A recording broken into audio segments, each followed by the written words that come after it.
Hello and welcome to episode 194 of the Clean Energy Show. I'm Brian Stockton. I'm James Whittingham. This week, we look at how some of the things we talk about on the podcast show up in TV and movies, just like how comedy used to show up at the Golden Globes. I understand that joke because I follow current events. Vertical solar panels are coming to agrivoltaics for the first time in the U.S. This is good news for James, who can now put up vertical solar panels as a privacy fence to protect his grow-up and his heinous sunbathing habits. That's fantastic. Plug-and-play solar kits for balconies are becoming a thing in Europe. Now, if they could just get a portable nuclear reactor that plugs into your home electrical socket, we'd solve climate change, Brian. Daihatsu, the Japanese automaker owned by Toyota, has halted production after admitting it forged the results of safety tests for its vehicles for more than 30 years. Said a spokesperson for Toyota, "Are you going to eat that sandwich? Wait, what was that about safety? I wasn't paying attention." Oh, that and more in this edition of the Clean Energy Show. Okay, let me start. It's cold. Yeah. We're going to get to that because you've got a heat pump. We want to know how it's working, not working. If you look okay. You look fairly healthy. There's some blood in your face. You haven't. Well, I set the white balance of the camera to give me a little extra color in my skin. Good. That's good. Because we don't want to feel cold looking at you. Last night, my daughter went to this thing she goes to, and she came back, and she sat in the driveway looking at her phone for like 2 hours or something, and wore down the battery in the bolt because it was keeping her warm. And, it's 2,000-3,000 watts of warmth coming out to maintain, and she didn't plug it in properly last night. So my wife is panicking today because she only has 30% of the battery. And she's a social worker. She's got to make a couple of trips. And it's really cold out. It's, I don't know, minus 10 Fahrenheit, minus 20-ish or 22. Something going down, perhaps even colder soon. But it's not a big deal because there's still 80 kilometers. Our city is only 20 kilometers wide.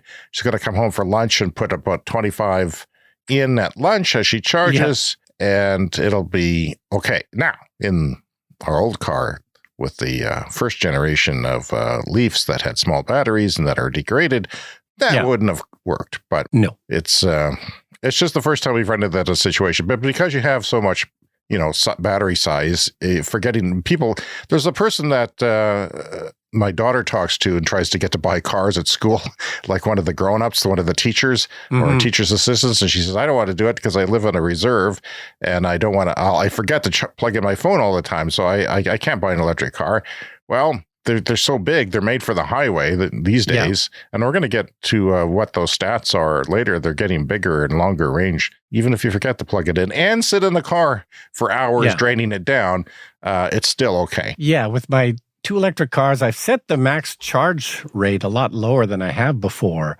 So the Model 3, I have it set at 80%, and the Model S, I've got it set at 70%. If we're planning a highway trip, obviously I would raise that up and charge it more. But, we had no issues at all not charging them all. You've got so much range in your Model S that you don't need to put any stresses on the battery at all. Just keep it in a place where it's happy, somewhere in the middle. Yeah, because you don't want to go too low either. Like you could set it to 50%, but then you'd be probably going too low. So kind of like 70% to 40% is sort of where it's running right now. Right. The Chevy Bolt, I don't know if you saw this, but now in the U.S., it's selling for as little as under $20,000 because the Chevy Bolt qualifies for the $7,500 tax credit, which is now a point of purchase sale thing in the U.S. The starting price is like $26.99 or something. So there's not many left because they stopped making them, but the Chevy Bolt EV can be bought in the U.S. for under $20,000. And it is a great car. It just charges slow on the highway if you're using it for highway trips. It's not impossible to use for highway trips. I will continue to use it for highway trips. I'm going to a wedding in Calgary region in Alberta. It's a day-long drive again for us.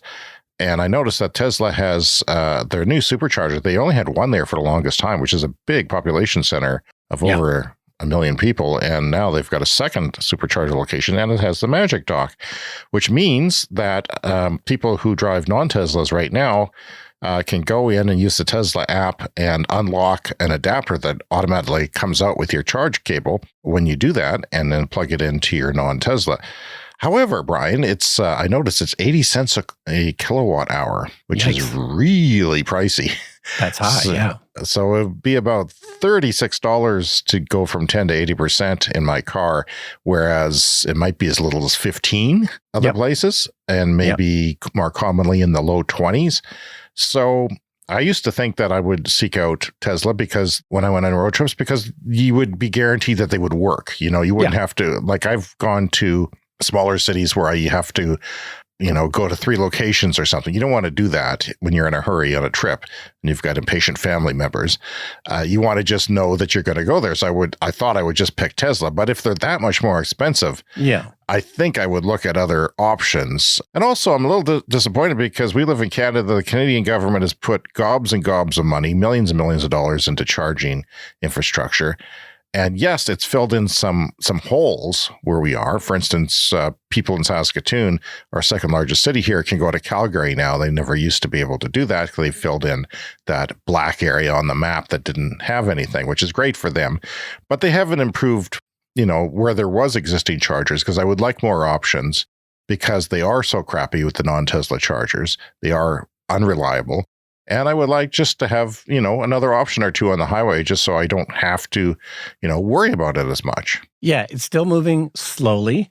Now, the Tesla charging, if you get the monthly subscription thing, then the cost per kilowatt hour 21 goes cents down. less. Hardly a difference, though, because it's $18. And since I don't travel constantly or live in an apartment or something like that where I would have to use a supercharger all the time, it definitely, I don't see how it would even pay off in that situation, honestly.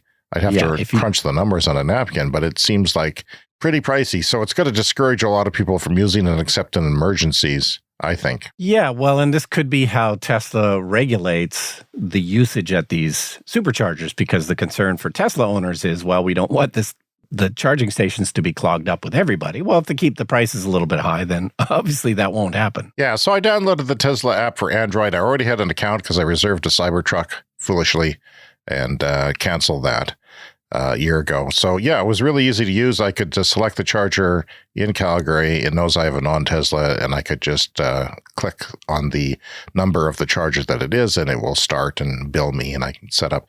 I think it actually works better than other places. And the price for charging your Tesla has gone up as well, too. I think $30 is, I think, the most that I've paid on a charging stop, but it's higher than it used to be. The version 4 charger, or version 3, pardon me, that have come out that we have around here offer 250 kilowatts. So, that grid connection. And there was a story this week that the EPA rules for range have changed in the United States. So Tesla had to adjust the numbers for their range for what they advertise for their cars. It's around 6% the range listed for. It doesn't actually change the range of the car. It just changes what they publicize for the cars. So around 6% reduction for the rated range on the Tesla cars, except for the Model S that I own. It actually went up slightly. Yeah, I noticed that. You must be happy about that. With the 21-inch wheels, which is what I drive in the summer, the rated range went up slightly. And speaking of which, I think there's a new diesel scandal with Ram pickup trucks that is late in breaking, and I haven't had a chance to look into it.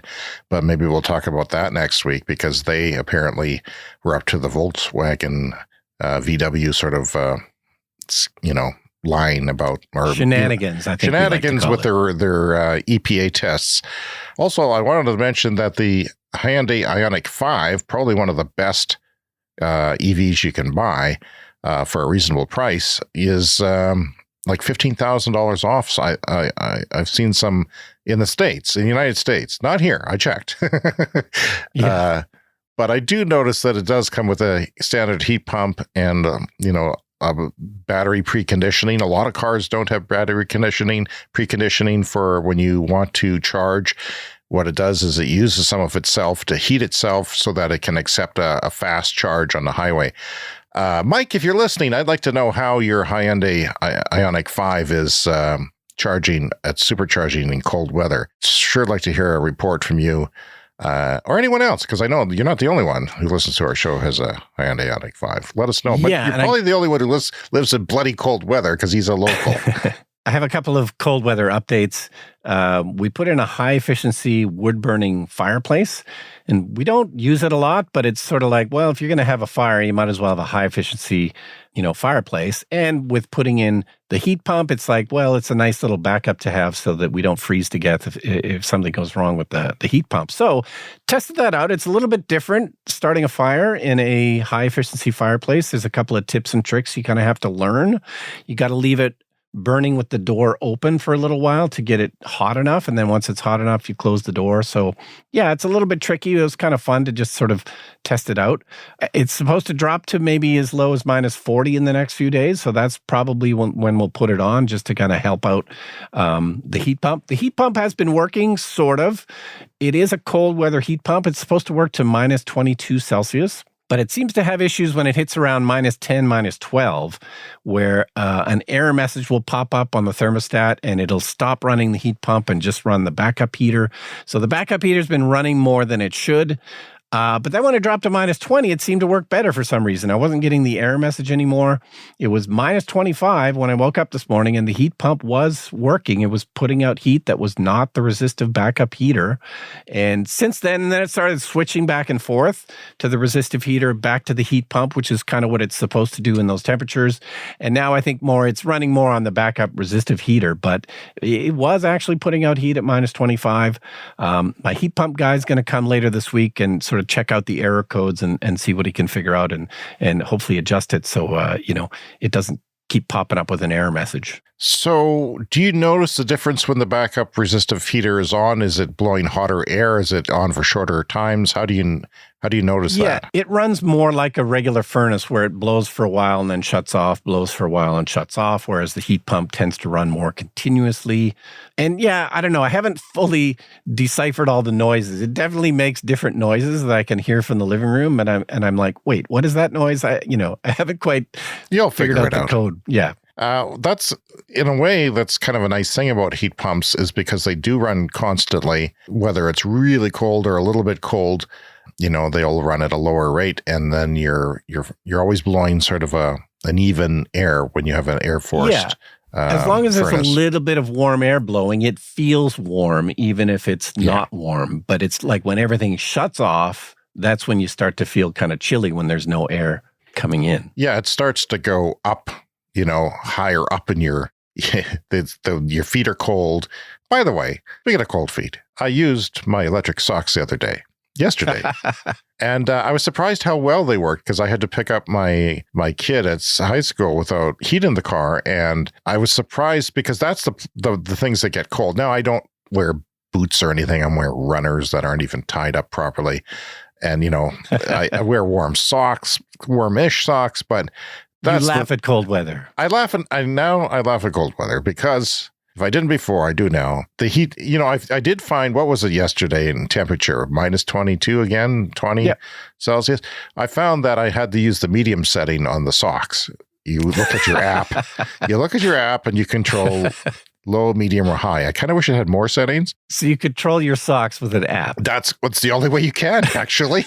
I kind of wish it had buttons on it that would do it, but it doesn't. And yeah, it's neat because it works. These are designed for people who work in construction or who are out all day in some sort of job that keeps you cold. Like, it's supposed to last all day on the low setting. But it's also supposed to, use a medium setting once it gets really, really cold. And I found that's what I had to do. So, but yeah, no, my legs didn't feel cold, so I wasn't putting my electric blanket over my legs. I just felt fine. And I was kind of like, wow. We talked about natural ice last week, because that's becoming a problem in Canada because it doesn't get cold enough anymore. And I was thinking about when I was a kid, I played my first season of hockey when I was 5 years old. It was at the local outdoor rink, all natural ice. And then the ice shack where you put on your skates had a wood-burning stove in the middle. That's how it was heated. That's how old I am. Oh, I remember that. I remember those. Yeah, it seemed weird at the time to me. Yes, it's why is there a wood stove? I've never seen a wood stove before. I feel like I'm in the far country north or something. Yeah. What would happen is you would play hockey for an hour as a 5-year-old, Games were never canceled, no matter how cold it was. And then you would go inside the ice shack, you would take off your skates, and then the entire room of 5-year-olds would start crying because it's not until your feet warm up that they start to hurt. And they warm up by the wood fire that all these kids are wailing because their feet are unthawing. Oh, it's a horrible thing to be a Canadian, Brian. I don't know how much that still goes on. It seems to be less and less. New generations are less, your Wayne Gretzky's of tomorrow are not in the backyard as much. It's you and those millennials with their electric socks now. Yeah. And by the way, if you're new to the show, my socks I got in the fall, they're really long. They go, halfway up my calf. I'm not used to wearing stuff like that. But then there's a zipped pouch in them that you have this battery that looks like a battery for a camera or something, but it's flat and slightly curved for your leg. Nice. And it has right and left on them. And as if my feet would require different amounts of warmth, but they don't. And I don't know anyone who would, but it works. And I've got all these electric things now to keep me warm. Like my daughter wants to buy me an electric hat. I don't know if they exist. I said, don't electrify my brain. Then she wanted to make one herself, which she probably could. Oh, by the way, we're going to talk a little bit more about heat pumps later in the show because the Biden administration had a program for companies that make HVAC systems, heating home systems, to develop cold weather heat pumps. And immediately, 2 or 3 of them did. And now a group more have been announced that have accomplished that. In fact, one says it goes below minus 29 Celsius. Yeah. So that's really good. I mean, I don't know if it's an improvement or not. It's a slight improvement, but every degree colder they can get works out better for us because we're having a hard time more than anywhere else in the world, practically, of how we're going to decarbonize and use just electricity for heating. We're going to have to use heat pumps, or we're going to have so much renewables, which we're not so far, and just, waste it with resistive heating and with a combination of, but you're the experiment now, Brian. You're the experiment. Yeah, I'm the early adopter. Okay, so agrivoltaics. This is one of James's favorite topics. This is where you combine photovoltaic solar panels with agriculture. And this is becoming a huge thing. And this is from Electrek. There's a U.S. solar developer, iSun, and they're working with Next2Sun, which is a German company. And this has been done in Germany before, and it's where you put up vertical solar panels and then basically have farming in between them. So these are solar panels that just are upright like a fence. So you're leaving space for a tractor or some sort of harvesting equipment. It's about 30 feet in between the rows of solar panels. And they're also bifacial solar panels, so they've got collectors on the front and on the back. And of course, you're going to get more solar from the side that's facing the sun, but you still get some bounced back on the other side. And some people have done them east-west too, so that they pick up the morning sun and the afternoon sun, but not so much the midday sun. Yes, and that might be how this is being set up. I'm not entirely sure. It's a 3.7 acres. It's not a massive system. It's going to allow for farming root vegetables is what they're going to do. Carrots and beetroot, as well as saffron is going to be planted between the solar rows. But, this is a thing that we're just going to see more and more of as we need to figure out how to integrate things like farming with, all of these fields that the panels are going to have to go on. Yeah, so they do some shading too, I imagine, a little bit. Or it depends on where they are, but sometimes shade is beneficial for these things for some crops. Not a lot of crops. There's only a few crops that work well with shade. But Jenny Chase, the leading analyst of solar in the world, was kind of skeptical on agrivoltaics in her year-end tweet storm. I'm starting to get the sense that she's a little bit old school. She's a little bit incumbent solar. Mm-hmm. She's not thinking outside the box. She's against floating solar and all these other things. And well, one of the things that's happening is that the price of solar panels keeps dropping. Like, this is amazing. And it allows more easily for them to be placed in a non-optimal way. So, there's typically an angle that you want to put them at to capture the most sun, facing south, maybe a 45-degree angle, to maximize the power you get. But as the panels get cheaper, well, maybe we don't have to put them all in a maximal position in terms of, the solar collection. But vertical certainly would work well in the winter. I think that's what we'll end up with around here. And of course, you can put them on racks that, move move them towards the sun as the sun moves. But again, that can be expensive. So in the future, we might just end up with panels in all different orientations. Some of them will be vertical, some of them will be 45 degrees, and so on. In Canada, we have a federal program that helps farmers have systems of solar installed, bigger ones, for, reducing their energy use on the farm. Now, for that to happen, in the grand scheme of things, it's not a lot of space on the farm. It's practically a little section of your yard, with a few racks on it, from what I've seen. And, certainly around here, people have lots of extra space. We live in grain farming country, but even a small vegetable farm might be able to have a rack and get a lot done with that. It depends if they have a greenhouse or not. If you have a greenhouse, you're going to have, in a cold climate, you're going to have lots and lots of panels. But it's interesting, and it's interesting how, now we'll get more on this later as we talk about solar on balconies in Europe, which is a thing that I hadn't even realized. It's taking off so much that it's actually a registrable part of their overall energy, more than what we have here. That's where we live. We're in a solar vacuum here. We have great potential, but none being used by our government. Brian, I had some screen time this week, and I've got both a movie corner and a TV corner for you. Wow. Both. These are things that you invented, and we haven't heard a movie corner from you in ages. Ryan's Movie Corner. James's Movie Corner. We don't have an intro for me. But I watched the apocalyptic film, Netflix film, Leave the World Behind. Heard of it? I've heard it. I have not seen it. It's got 75% of Rotten Tomatoes. My partner and I really enjoyed it. But a lot of the criticisms of the 25% are kind of angry with it. They're against it because they've seen other end of the world films and they're comparing it to them, and it's been done before, and so poor grades. But we haven't been exposed to such films, and we enjoyed it. It was kind of a thriller. We didn't really know what was going on, and Julia Roberts is in it, and it's an all-star cast that I can't remember all their names right now. Kevin Bacon had a small role. It's easy to remember Kevin Bacon's name. Yeah, so I enjoyed it. I'm not going to recommend it because you might get mad at me, people, including you, Brian. But I'm saying I enjoyed it.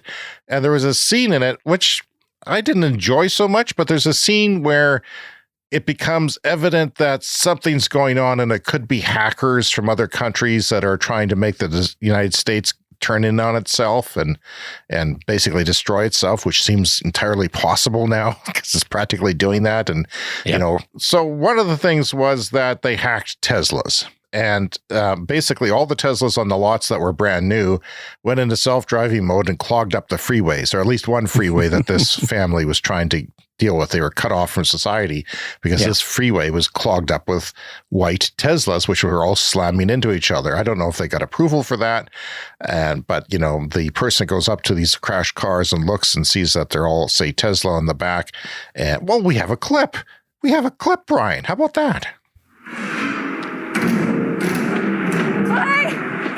Clay, get in the car! Wait, should we wait and talk to him? Get in the f***ing car right now!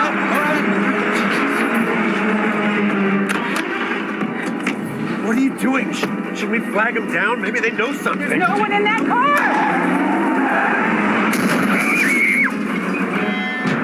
Mom, I knew that this car.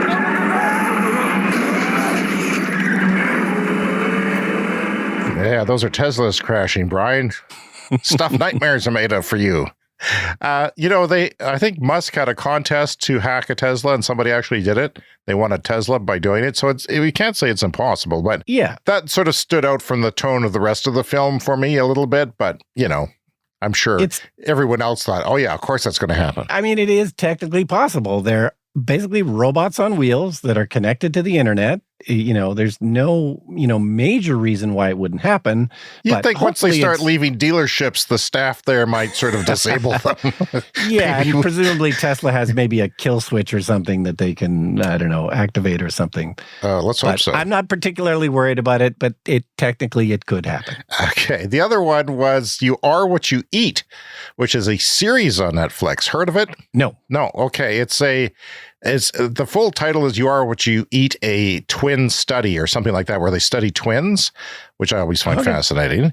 And it was about eating. So they were going to give one a vegan diet and one a carnivore diet for 8 weeks, a short term, to see what the results were.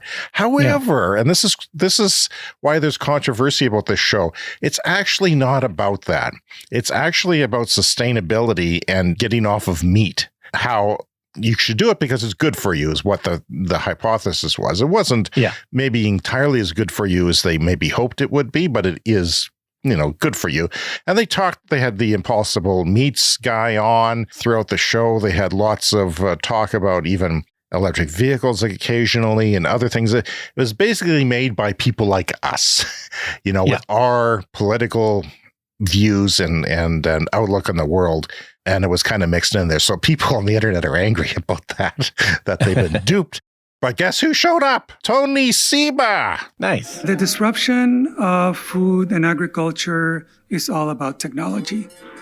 The cow is the most inefficient food production system on the planet, by far. In certain regions of the world, the cow takes 25 pounds of feed to produce 1 pound of food. Essentially, the history of disruption says that they will switch to the new product as soon as it's cheaper and better. And that was his only clip, but he got in there and he's looking well, because I haven't seen him in a quality video in a long time. And he did have some health problems. So that's somebody we follow who studies disruption, by the way. And he was an author, and he's been predicting the falling prices of solar and batteries and EVs and everything for years. And it's been very close to being accurate. And people like Jenny Chase actually get upset with that because they think that, well, what good does that? We can't plan on that. But, you kind of can. You kind of forecast it. You can make a podcast on it anyway. Yeah. And you and I both eat meat, and we're not necessarily advocating for everyone to go vegan, but, it would certainly probably be healthier. Yeah, Tony's right. It's just incredibly inefficient. It's just a very weird way for us to get these proteins. And for a lot of things, there'll be other ways for us to get these, nutrition and proteins. One guy was a chicken farmer who worked for a big chicken corporation, and he decided he can't do that anymore. What did they do? They started a vertical farm, I think, just for mushrooms. So he got together with somebody who, was on the opposite end, who was against chicken farming, and they teamed up. So it was an unlikely pairing. But yeah, he didn't like the way chicken, and then you wouldn't either if you knew everything about it and heard about it on a regular basis. We kind of put that aside and continue eating. Of course, eating chicken is still environmentally better than beef and red meat, but yeah. This sounds like the new Chicken Run movie, which is also on Netflix. I'll have a review for that next week. It's true, though, that if we stopped eating meat, if we had an alternative to meat and if they perfected, say, Beyond Meat and Impossible food stuff and came up with cellular meat, and we actually stopped eating meat and dairy, and we just left all that farmland that they graze on just be itself, it would suck up all the excess carbon in the world. They think. So it would solve, that in itself could be a huge game changer for climate change. And hopefully that works out, because we're going to need something. Okay, so moving on to Toyota. Toyota's in trouble. Toyota got caught faking safety test results. This is a pretty big deal. Good. It's not good at all. Daihatsu is the actual brand. This is a brand, but it's owned by Toyota, and some of the cars they make do have Toyota branding on them. But this is from CNN. They've been tampering basically with safety results since 1989. Brian, that's a bloody long time to be screwing with the world. That's amazing. Yeah, and this seems, not dissimilar from, Dieselgate that Volkswagen got in trouble for, and possibly Dodge Ram as well. People went to jail for the the VW Dieselgate, because, you fake pollution tests. You're literally killing people by putting out, more polluting things than is allowed by the law. So I don't know what's going to happen with this, but they've now stopped manufacturing. There's 4 factories in Japan that have all stopped while they look at what's going on here. They had previously last April announced that they had found some irregularities, and they admitted to some wrongdoing back in April. And now, in December, they announced that an independent third-party committee has found evidence of tampering with safety tests on as many as 64 different vehicles, including some of those sold under the Toyota brand. These have been mostly sold in countries like Malaysia and Thailand, and this has to do with, tweaking things to help them crash, perform better on crash tests. So 174 cases were found of making false statements or improperly tinkering with vehicles to have them pass these safety certification tests, with 1989 being as far back as this goes. Well, when that happens, you have to ask yourself what else has happened. And we only hear about the ones that where they get caught. So, presumably, many automakers have been caught now. BMW was caught as well with tampering with their emissions. So, what are the things that we're not hearing about? As we talked about earlier, like the EPA relies on the manufacturers to do their own fuel economy testing. So a lot of this is, kind of self-reported or self-regulated. And you want to be able to trust them. And then once they break that trust in one case or two cases, you're going to be wondering about everyone, as I am. Brian, I've noticed this week that solar on balconies is taking off in Germany, other countries in Europe, and in some cities in China. China has a lot of rooftop solar. This would be included in that is coming. It's amazing. I think 2023 was the year that really amazed me how much rooftop solar can be a part of the solution. Because, you're talking about such small systems and higher prices and all that, but it depends where you are. If the government really wants you to decarbonize their grid, they're going to incentivize you and pay you to have a feed-in tariff. So, one of the reasons that it's working on balconies, because people in high-density populations in condos and mostly apartments have balconies. And if you face south, west, or east, you can do this. And it comes in a kit that is plug and play. There is no professional installer. It is like buying a product from IKEA and assembling it. Sometimes they're flexible panels that sort of drape like a hard piece of plastic over your balcony railing. Sometimes they're hard racks that you point towards the sun at the perfect angle to give you more electricity. Depending on where you are, that angle is, roughly 40 degrees or something like that, so that you get the most from the sun. And the thing is, they're allowing it to happen because the government says it's okay. So these Chinese-made kits are the Chinese solar panels, but they also have a microinverter and this little bread maker-sized machine that converts it to an inverter into from DC, from the solar panel, to AC that you have in your home. So all you have to do is plug it into the wall, not to power it, but to take power into your apartment. You can do this in your home too. People do it in their backyards without having, rooftop solar. They'll just set a few panels up. And this doesn't cover all of your power needs, especially on cloudy days, especially, in the wintertime when it's shorter days and less sun. But it does, offset it, and it can pay back as little as 3 years, but more commonly 6 years. So people, in spite of the fact that you have to outlay, say, $1,500, $1,800, sometimes maybe only $1,100, depending on what you're buying, you can configure these from one panel to three, so it varies. But they're doing it because they want to. They want to do this. They want to reduce their emissions, and they're not waiting for anyone else. And it just seems like a great idea to be able to do that.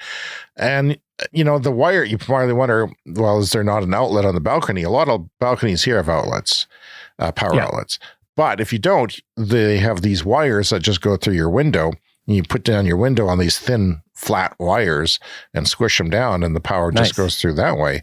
And it works. It can run, a refrigerator. It can offset, laptops and routers and things like that. So there is also an uptake in European countries such as Poland, France, the Netherlands, the UK, if we can call that European anymore, Austria, Switzerland, and Hungary, and even in Ukraine, where there's the power infrastructure is getting bombed.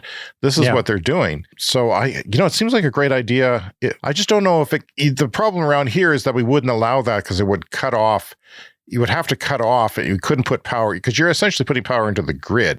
but it's not a lot of power. Yeah. But you wouldn't want somebody to be electrocuted who's fixing the grid that went down somewhere. Yeah. That's why our solar cuts off during power outages, and people think they don't, but they do because they have to for safety reasons. But each of the states has also tried to cut the red tape around installing such units, which is great.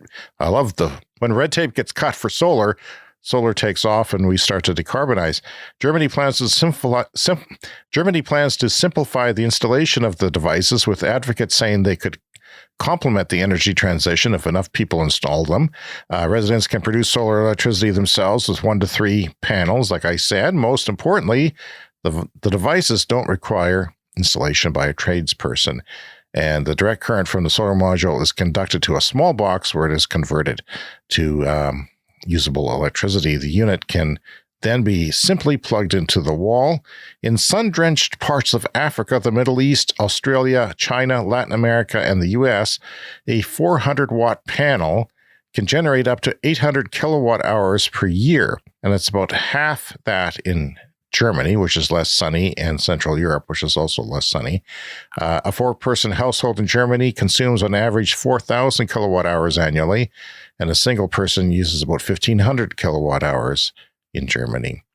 Still, electricity generated can help reduce power bills, which is what people like because electricity is more expensive there. So that's why, it's taking off. Even in the dark of winter, there's enough power for, an internet router on a cloudy day. Yeah, it's between, I guess, plug-in solar systems with 1 to 3 panels cost anywhere between $449 to $1,348 US. So that's pretty affordable. That's why everyone's doing it. Yeah, and I've seen videos. People go to Europe now and they say, "What's that? What's with this?" Like suddenly there's solar panels on all the balconies. 25 of 27 European member states approved the systems. Only Belgium and Hungary don't yet allow balcony solar. Germany is also considering increasing the maximum limit of the systems from 600 to 800 watts. This is from PV Magazine. The German grid operator said that it expects 14.1 gigawatts of newly installed solar PV capacity last year. 14 nuclear power plants worth, primarily from rooftop systems. So a lot of the solar expansion in Germany is from rooftop, because electricity prices are high, and they're all very conscious of it after the invasion of Ukraine and the restriction of natural gas. So PV capacity in Germany is expected to reach 81.7 gigawatts by the end of 2023, which is amazing. It's a big country. You can fit 2 of them in our province almost, which is amazing. The agency reports a 3-fold increase in balcony solar systems, totaling 260,000, Brian. In 2023, wow. That is a lot. That's not just a niche thing. That is, a place where everybody's saying, hey, I got to get one of these. And they're accounting for 1.5% of new solar capacity in the country. 1.5%. That's pretty significant for these tiny systems, eh? Just on balconies. That's great. Half of German renewables are solar, in spite of it being a fairly cloudy place. Did you know, this is from my videos that I put online, the sunniest, best part of Germany has only 90% of our northern border with the Northwest Territories, which is our worst part here. And yet we aren't doing anything in the province of Saskatchewan, Canada, because they have oil, and we wouldn't want to offend anybody who makes millions of dollars off of oil, would we? One reason Germany was early to go big on renewables was the Chernobyl nuclear disaster in the mid-1980s. And I came across a clip from CNN show Fareed Zakaria GPS. This is from 11 years ago, but it sort of fills in the color of why that happened. The nation's attitude towards energy was profoundly changed by the Soviet Union's nuclear power plant meltdown at Chernobyl, which directly affected many Germans. I remember I was 15 years old, running my bike as fast as I could back home because there was a cloud coming and everyone told you don't get in the rain because there were toxic particles in it. In the wake of the disaster, Germany's environmental movement blossomed. One of the key measures Parliament passed was the so-called feed-in tariff. If you're a German homeowner with solar panels on your roof, you can feed your energy back into the grid, and your power company is required to pay you for that energy for 20 years. And that's why Germany was a early adopter and initiator of the great solar revolution that we see today.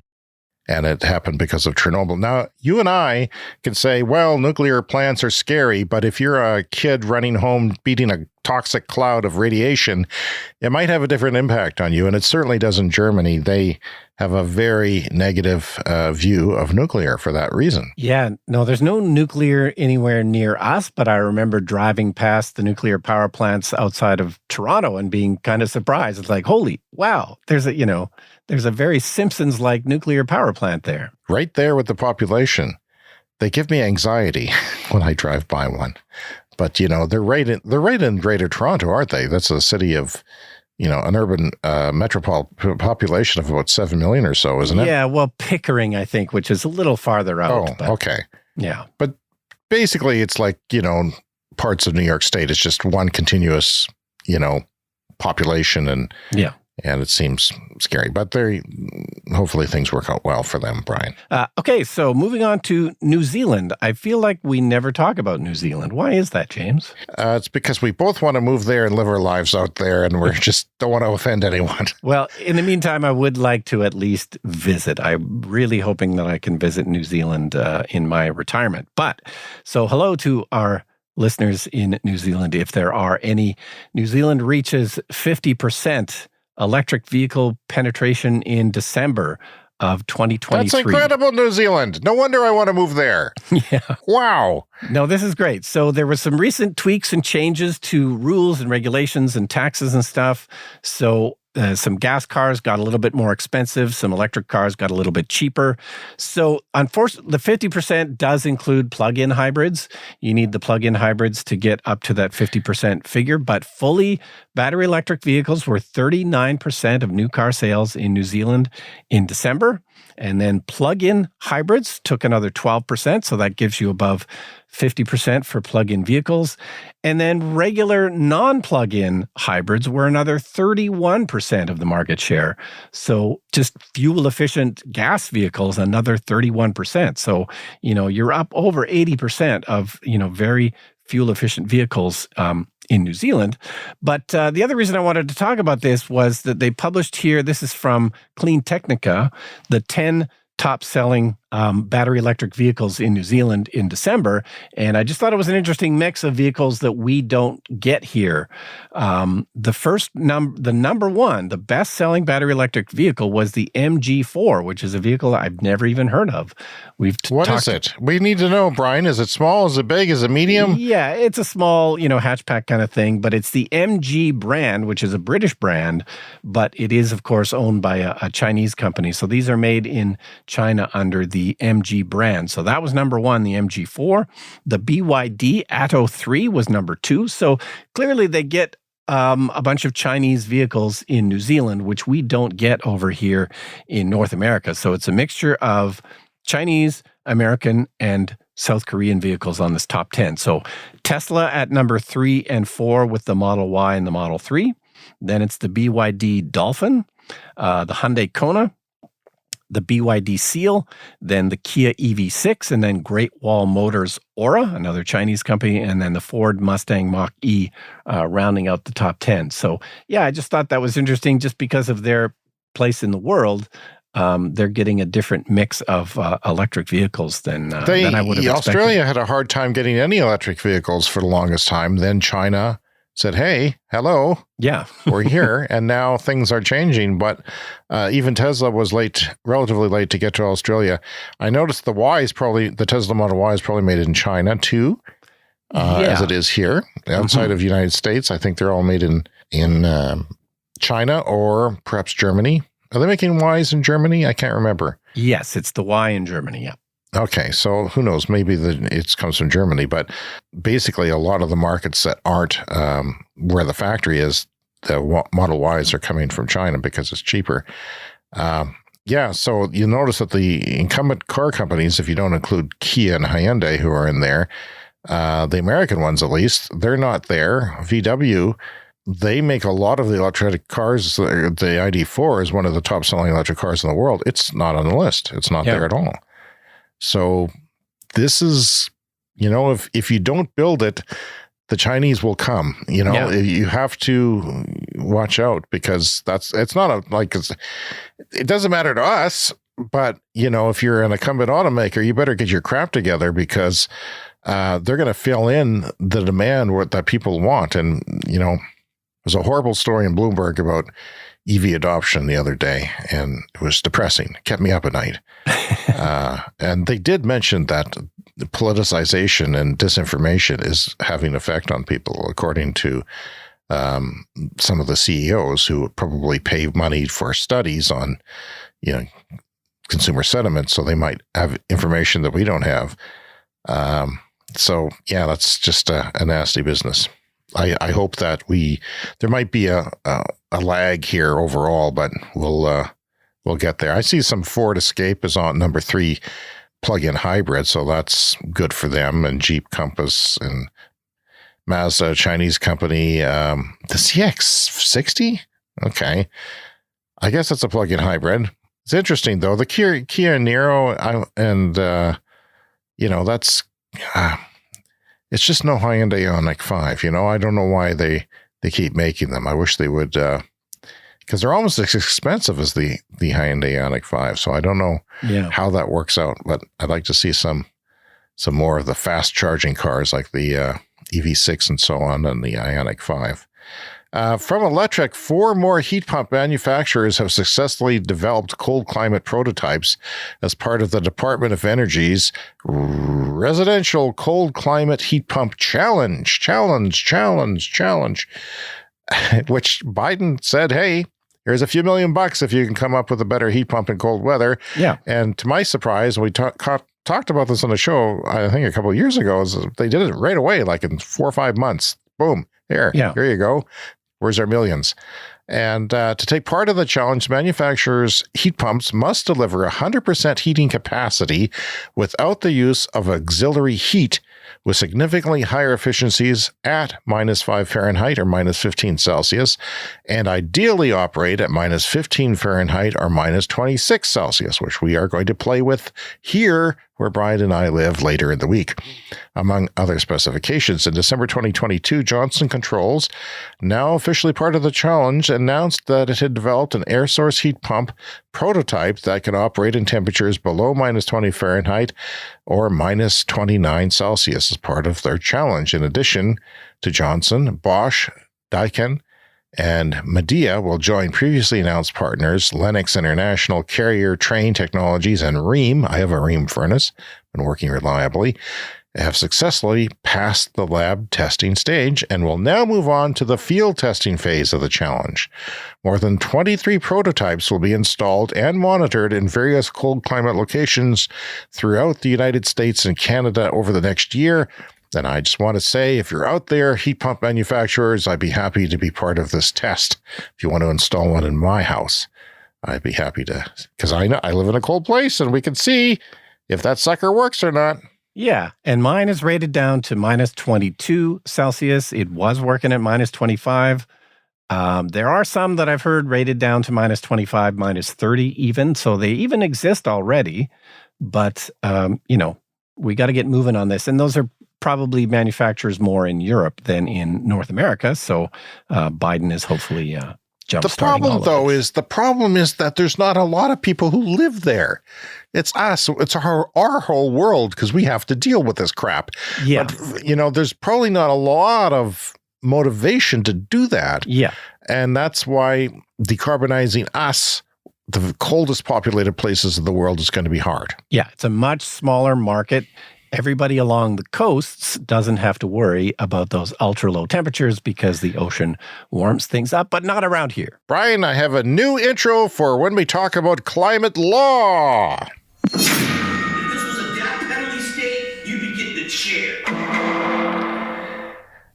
Okay, nice. So in law, climate law this week from Reuters, the U.S. Supreme Court on Monday declined to hear a bid by major fossil fuel companies and an industry trade group to move a lawsuit filed by Minnesota accusing them of worsening climate change out of state court and into federal court, where they like it. The oil companies want things to be moved to federal court because it goes well for them there.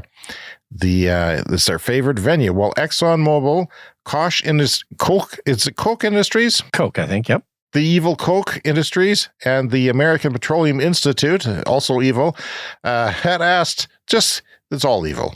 Exxon is the worst of the evil oil companies, in my opinion. There's not much point in rating them, but I put them at the worst.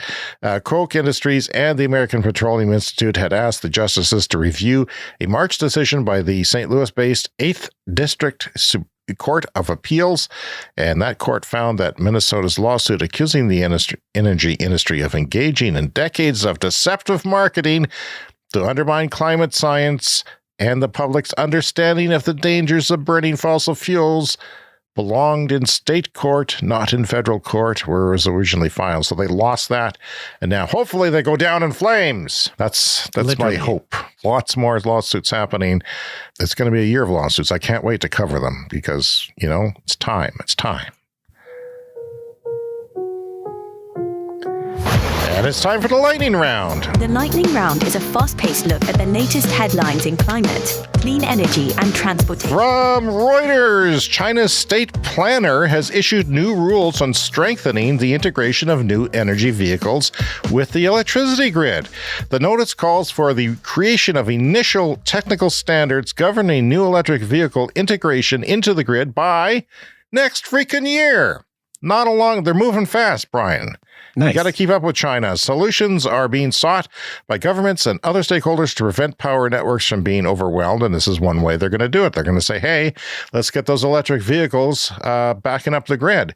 Researchers from the World Resources Institute found that in high-growth scenarios for Chinese EVs, where major cities have more than 3 million on the street by 2035, car battery charging could increase peak power demand by nearly 12%. Overwhelming the generation and transmission systems. Tesla now has 4.2% of the U.S. auto market. Pretty impressive. That's everything. Not EVs, everything. Everything. No, that's amazing. They're now ahead of a lot of players like Subaru and Mazda and some others. And yet, people are not waking up in those incumbents. From the Portugal News, 54% of Portugal's electricity is now generated by renewable energy. No nuclear, no coal produced power, and yet they're at 54%. And people say, like politicians will say, it's not possible. Bull! The daily average temperature in Singapore is likely to range between 29.3 Celsius and 32.9 Celsius. That's approximately 85 to 91 Fahrenheit by 2100. According to new models, it's going to require a lot of air conditioning and a lot of solar from an underwater cable to Australia to keep that from happening. From people from Cooking Us, a CS Fast Fact from Bloomberg NEF. The average maximum charging power of a 2023 battery electric vehicle was 186 kilowatts. 25% higher, Brian, than 2022. Wow. That's a big leap in 1 year, a big, big leap. Average range for 2023 is 470 kilometers. My car does a little over 400. Your Model S, a little over 500, right? Yeah, or is it rated higher for than 650, but yeah. Rated for 650 with the proper tires and 600 with your tires, and keeps going up with the EPA range. Yeah, so the question, of course, remains, how much do you need? Brian and I are examples of a very cold climate. You might need a little bit extra, but 470 is probably all you need. Yeah. If you have a fast charging car, if you can charge it in 15 or 18 minutes on the highway, who cares? And this Why is carry around a bigger battery? Early days for electric cars, basically the first generation, and an average of 470 kilometers. That's probably totally adequate for 99% of users. Anyone who has a bladder that can outlast that, I would like to see them. Efforts are underway to connect ERCOT to power grids outside of Texas. That is Texas's notorious power grid that is isolated from the rest of the country. And what happens? You have problems when you are disconnected and sort of isolated. Southern Spirit Transmission would link Texas to grids in southeastern U.S., whereas Pecos West would connect the Texas grid to Southwest through EI or El Paso, pardon me. That's from the Dallas NBC in Dallas, Fort Worth. Looks like all the way almost to Alabama through Louisiana and Mississippi. that those grids would be connected in that direction, and then that would sort of, they have lots of wind and solar there. They could export that when they have too much of it. It's a two-way street. It's not just for backing up the grid. It's for also exporting, and then those jurisdictions can use less fossil fuels, which is nice. At least that's the idea. King Arthur, the oldest flour company in the United States, recently rolled out a climate blend of flour made with wheat that uses regenerative agriculture. That story was on Bloomberg. I thought that was interesting. VW ID4 made up 11.5% of the brand's total sales in 2023. That's pretty incredible. That's from impressive, Inside EVs. Volkswagen is making progress. BYD, that's the Chinese motor company's first sodium-ion battery facility, has begun construction. So they're building that battery factory in China, says the China EV Post. EPA announces a cool $1 billion in grant funding for electric school buses. So let's get that going. Yeah, we've talked about this before. I think there's as much as $5 billion been earmarked through Biden's infrastructure plan. So now they've given out another $1 billion. These are grants that you can apply for in your school district to get an electric school bus. And yeah, I think they've given out now $2 billion out of the $5 billion for this. Sales of hydrogen electric cars in Europe are dropping off a cliff. Since the invasion of Ukraine, the price of hydrogen has doubled.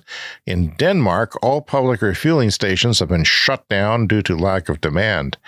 11 U.S. states now get over half of their electricity from clean renewables: wind, solar, geothermal, hydro. Anyway, 11 U.S. states now get over half their electricity from clean renewables, such as wind, solar, geothermal, and low-carbon hydro. And 10 of those states have well below U.S. average electricity prices. So 10 of the 11 have actually lower than average electricity prices. So the Renewables theory are cheap. that renewables are going to drive up your electric bills, which is what the fossil fuel lobby will have you believe in advertising, don't believe it.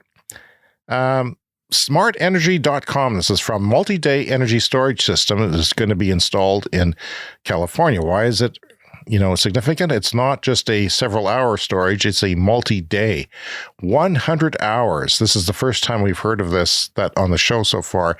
4.2 days of storage from batteries. I mean, this is what we're talking about for the future, but we're starting to see them now. And of course, California is leading the way. Iron Air battery storage system will be in Mendocino soon. They're working on it now.